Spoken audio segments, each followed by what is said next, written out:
주식이 다시 또 상승 곡선을 타기 시작했고 수익률 41%를 기록하면서 수익금 1억 이상을 받고 팔았습니다. 안녕하십니까, 손사부TV 손사부입니다. 네, 오랜만에 나타난 손사부. 오늘은 해운주 관련된 이야기를 한번 해보고자 합니다. 제가 해운주 투자로 어느 정도 돈을 좀 벌어서 그 부분에 대한 이야기를 한번 풀어보려고 합니다. 제가 처음 주식을 하게 된 건 공모주였습니다. 2020년 10월 15일 빅히트의 코스피 탕장을 계기로 주식을 하게 되었습니다. BTS의 노래를 즐기는 한 사람으로서 이 주식은 괜찮겠다라는 생각이 들어서 주식 계좌를 처음 만들어서 공모주를 진행했던 것이 계기였습니다. 그러고 보니 주식을 시작한 게 그렇게 오래된 건 아니네요. 공모주는 한번 해볼 만한 이유가 있습니다. 그 이유는 인기투표와 같은 것이라고 생각합니다.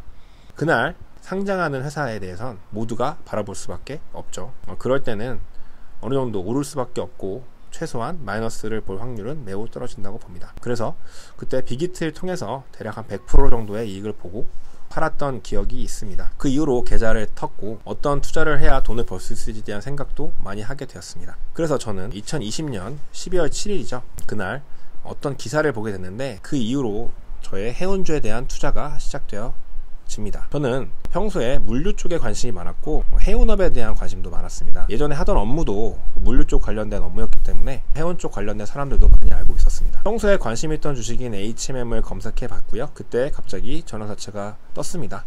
얼마 안 남은 날짜였죠. 바로 다음날 전환사채가 마감이었고 저는 마치 운명처럼 저에게 기회가 온 것 같았습니다. 전환사채의 리스크를 간략하게 소개를 드리면 망하기 전에는 원금에 손해가 없고 이자도 연간 1%씩 나오고 주식이 오르면 주식으로 전환도 가능합니다. 현재 해운 붐을 봤을 때 손해볼 일은 없다고 생각했습니다. 유일한 손해 가능성은 HMM이 부도나서 돈을 못 받는 것 뿐인데 한진해운이 파산한 후 원양 선사는 오직 HMM 하나뿐입니다. 물론 SM 상선도 있지만 규모면에선 비교가 되지 않죠. 그리고 산업은행 한국해양진흥공사에서 대주주로 있고 그쪽에서 나온 돈으로 현대중공업, 삼성중공업, 대우조선해양에서 세계 최대의 컨테너선을 건조 중이었기 때문에 앞으로 가능성이 무궁무진했습니다. 그리고 우리나라는 삼면이 바다고 북쪽은 북한으로 사면 초가인 나라이기 때문에 수출로 먹고 사는 제조업 대한민국이 HMM이 매우 중요한 역할을 하고 있었습니다. 그래서 과감하게 베팅을 하기로 했습니다. 제가 청약해서 받은 돈은 3,400만원이었습니다. 그 당시 전환가액은 12,850원이었습니다. 지금 생각하면 매우 낮은 금액이죠. 그 투자한 이후로 저는 계속 HMM 주식의 흐름을 보고 있었고 그러던 중 수에즈 운하가 터집니다. 모두 기억하시겠죠? 에버그린이 수에즈 운하를 막았죠. 그래서 전세계 해운이 패닉 상태에 왔고 그 패닉이 바로 주식의 폭등으로 이어진 것입니다. 2021년 3월에 터진 이 사태로 주가가 급등했습니다. 하지만 저는 주식도 처음이고 그때 급등하는 것이 계속 될 거라 생각해가지고 그날 당장 팔지는 못했습니다. 역시 2021년 4월 26일 기회가 왔습니다. HMM은 해운시장의 붐과 더불어서 주식이 다시 또 상승 곡선을 타기 시작했고 저는 전환사채를 주식으로 전환했고 수익률 41%를 기록하면서 수익금 1억 이상을 받고 팔았습니다.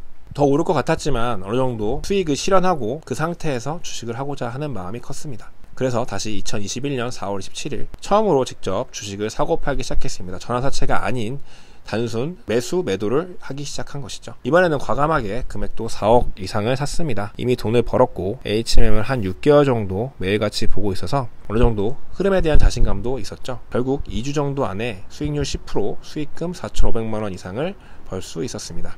생각으로 너무 빠른 전개죠. 이렇게 HM을 돈을 벌고 나서 더 이상 내가 이렇게 돈을 벌 수 있을까라는 의문도 많이 들었고 너무 힘든 시간도 많이 있었습니다. 처음에는 주식이 오르락 내리락 하는 게 너무 무서워서 하루 종일 우울하기도 하고 또 너무 기쁘기도 하고 그 주식의 가격에 따라 제 인생이 바뀌는 것 같은 느낌도 들었습니다. 지나가 보면은 그건 주식이라는 생물의 근본적인 문제였지만 처음 하는 나에게 너무 큰 돈이 있는 것도 문제였습니다. 너무 크게 베팅을 했던 거죠. 그리고 앞으로는 또 무엇으로 벌 것인가에 대한 고민도 많이 있었습니다. 처음에 벌었던 주식이 너무 큰 수익을 보다 보니 앞으로 뭘 해서 돈을 벌어도 이만큼의 이익을 줄까 그리고 이만큼의 기쁨을 줄까 하는 걱정도 되었습니다. 아무래도 월급쟁인데 앞으로 이렇게 이익이 날 수 있는 날이 과연 있을까 했는데 생각보다 더 많은 이익을 보는 시간이 있었더라고요. 다시 그 이야기는 말씀드리도록 하겠습니다. 감사합니다. 손사부TV 손사부였습니다.